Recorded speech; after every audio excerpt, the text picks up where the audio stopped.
नमस्कार विद्यार्थी मित्रों, मैं पवन सर कक्षा 11 अर्थशास्त्र विषय पाठ 7 भारतीय अर्थतंत्र। विद्यार्थी मित्रों, आज हम भारतीय अर्थतंत्र के अंदर स्वतंत्रता पूर्व भारतीय अर्थतंत्र की चर्चा करने जा रहे हैं। आप इस प्रश्न को बहुत अच्छी तरह से देखिए, सुनिए और समझिए, क्योंकि ये 5 नंबर का प्रश्न है और आपको परीक्षा में लगभग पूछा जाता है। तो विद्यार्थी मित्रों, हम थोड़ा पहले प्राचीन समय में चलेंगे। आप जो 10वीं में पढ़कर आए हैं उसके बारे में थोड़ी हम जानकारी यहाँ पर प्राप्त करेंगे। आपने अंग्रेजों के समय काल की बातें पढ़ी है, समझी है, जानी है। जब अंग्रेज भारत में आए तब भारतीय उद्योग, कृषि और व्यापार उन्नत अवस्था में, मतलब उन्नति की अवस्था में था। मतलब कोई प्रकार की तकलीफ नहीं थी। लेकिन आज जितना देश आगे है उतना तकलीफ ज़्यादा है। भारत का नाम विश्वविख्यात था। भारत का जो नाम था वह पूरे विश्व में प्रसिद्ध था। भारत के सूती कपड़े, मलमल के कपड़े इत्यादि का, पीतल के, तांबे के बर्तन, गर्म कपड़े, काली मिर्च, मसाले, तेज पत्ता, लोहे के औजार इत्यादि की विश्व के बाजारों में मांग बहुत ज़्यादा थी। अधिक से अधिक लोग भारत से ये सारी चीज वस्तुएं मंगवाया करते थे। भारत का ग्रामीण क्षेत्र सुखी और संपन्नता का प्रतीक था, स्वावलंबी था, किसी के सामने झुकना नहीं था। भारत के गृह उद्योग एवं छोटे पैमाने के उद्योगों का व्यवस्थित विकास हुआ था। भारत के व्यापार में निर्यात की प्रधानता थी। वैसे तो यह भारत का एक स्वर्ण काल था और जिसके कारण विदेशी प्रजा का भारत के प्रति आकर्षण बढ़ा और पहली बार भारत के अर्थ में उनका भारत में आगमन देखने को मिला। मतलब जैसे आकर्षण बढ़ा वैसे वे लोग भारत में आए और यहाँ पर व्यापार करने के लालच से शुरू किया। तो विद्यार्थी मित्रों, आपको पता है कि भारत में कौन कौन सी प्रजाएं आई थी। तो आपको यह प्रश्न 1 नंबर में पूछा जा सकता है कि भारत में कौन कौन सी प्रजा आई थी। भारत में आई विदेशी प्रजा में फ्रांसीसी, डच, पुर्तगाली और अंग्रेज थे। यह आपका आंसर है। अगर आपको पूछा जाता है कि भारत में आने वाली प्रजा के नाम बताइए तो कम से कम ये 4 लिखने हैं। शुरुआत में उन्होंने सिर्फ बाजार पर ही अपना ध्यान दिया। क्यों? क्योंकि उनको व्यापार करना था, इसलिए ना किसी से झगड़े, ना किसी से लड़ाई, कोई अपनापन नहीं, कोई सत्ता का लालच नहीं, सिर्फ व्यापार करना है, लोगों को अपनी तरफ आकर्षित करना है। ऐसा उनका ध्येय था इन प्रजाओं का। कुछ समय के बाद, कुछ समय बीता, विदेशी प्रजाओं के बीच घर्षण बढ़ा। क्यों? क्योंकि भाई प्रजाएं बढ़ने लगी। एक दूसरी प्रजा ने दूसरी प्रजा का सत्ता जो है वह खत्म करना चाहा। फ्रांसीसी पहले आए, फिर उसके बाद डच आए, तो फ्रांसीसी और डच में झगड़े शुरू हो गए। फिर पुर्तगाली बढ़े, उनमें झगड़े शुरू हो गए। फिर अंग्रेज आए। तो जो प्रजा जितनी भारी पड़ी उतना उसका आधिपत्य अधिक देखने को मिला।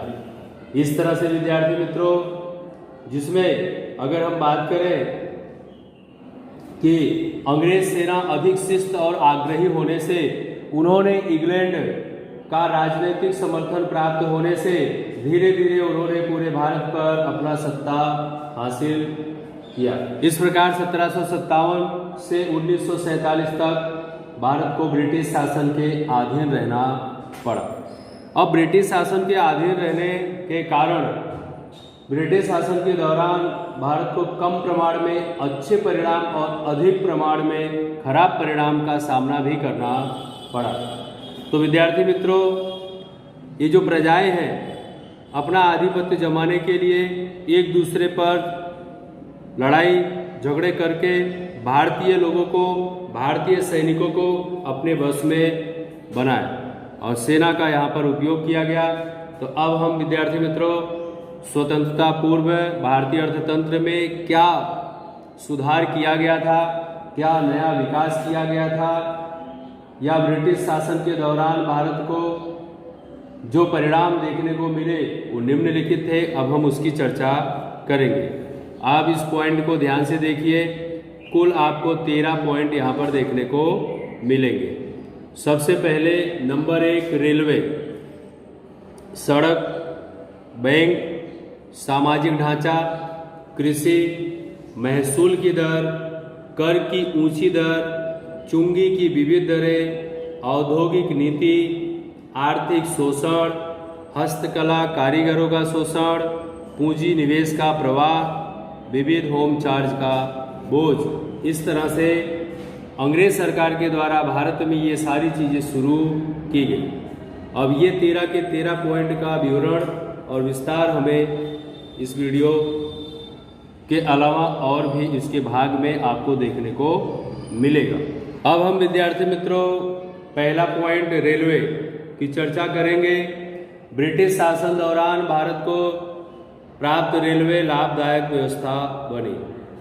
आज हम जिस रेलगाड़ी के अंदर रेलवे में सफ़र करते हैं, एक स्थान से दूसरे स्थान पर आते और जाते हैं, ठीक है, वह अंग्रेज़ों की देन है और बहुत अच्छी देन है।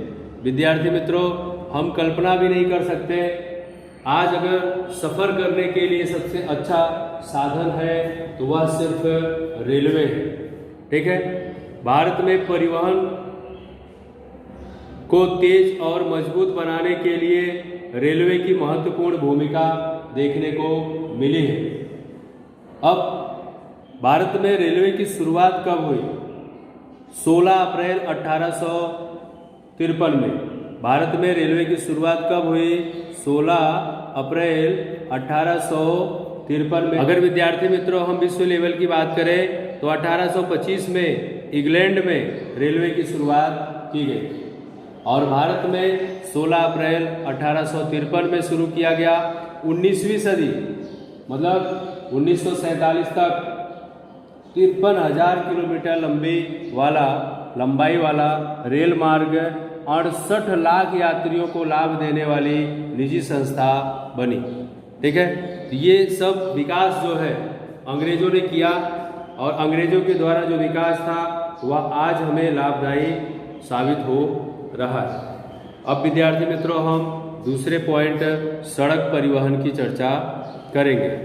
आप देख सकते हैं कि अंग्रेजों के शासनकाल दौरान 1855 में, कब? 1855 में सार्वजनिक निर्माण विभाग की स्थापना की गई। किसकी स्थापना की गई थी? सार्वजनिक निर्माण विभाग की स्थापना की गई थी। भारत में सड़कों के निर्माण की जिम्मेदारी ब्रिटिश शासन ने ली। किसने लिया था? ब्रिटिश शासन ने लिया था। अब 19वीं सदी के अंत तक भारत में कुल 2,78,420 किलोमीटर लंबी सड़कें बिछाई गई थी, ठीक है। कितनी? 2,78,420 किलोमीटर की सड़कें थी जो बढ़कर 1943 में, कब? 1943 में 4,47,105 किलोमीटर हो गई। अब जिसमें 32% जो है वह पक्की सड़कें थी, 68% जो है वह कच्ची सड़कें थी। इस तरह से विद्यार्थी मित्रों हमारे देश में सड़कों का विकास देखने को मिला। आज जिन सड़कों का हम उपयोग करते हैं वे भी अंग्रेजों के समय में बनाए गए थे। आज हम उनका निरीक्षण करके और हम क्या करते हैं, नई नई सड़क पगडंडी को रोड बना दिए हैं। गांव के अंदर जो टेढ़ी मेढ़ी सड़कें होती है उसे पगडंडी के नाम से जाना जाता है। आपने देखा कि उस समय मतलब 1943 के समय में मात्र 32% पक्की सड़कें देश के अंदर देखने को मिलती हैं, लेकिन आज आप देख पा रहे हैं कि आपके सामने कच्ची सड़कों की मात्रा बहुत कम है। ज़्यादा से ज़्यादा कौन सी सड़क दिखाई दे रही है? पक्की सड़क दिखाई दे रही है। इस तरह से विद्यार्थी मित्रों अब हम अगले पॉइंट की चर्चा करेंगे, बैंक। किसकी चर्चा करेंगे? बैंक की। सन 1770 में निजी क्षेत्र में बैंक की शुरुआत हुई। अगर आपको पूछा जाता है कि कब निजी क्षेत्र में बैंक की शुरुआत हुई तो सन 1770 में। 1946 तक निजी क्षेत्र की बैंकों की संख्या 700 से भी अधिक हो गई और भारत में RBI reserve bank of India की स्थापना 1 अप्रैल 1935 में की गई।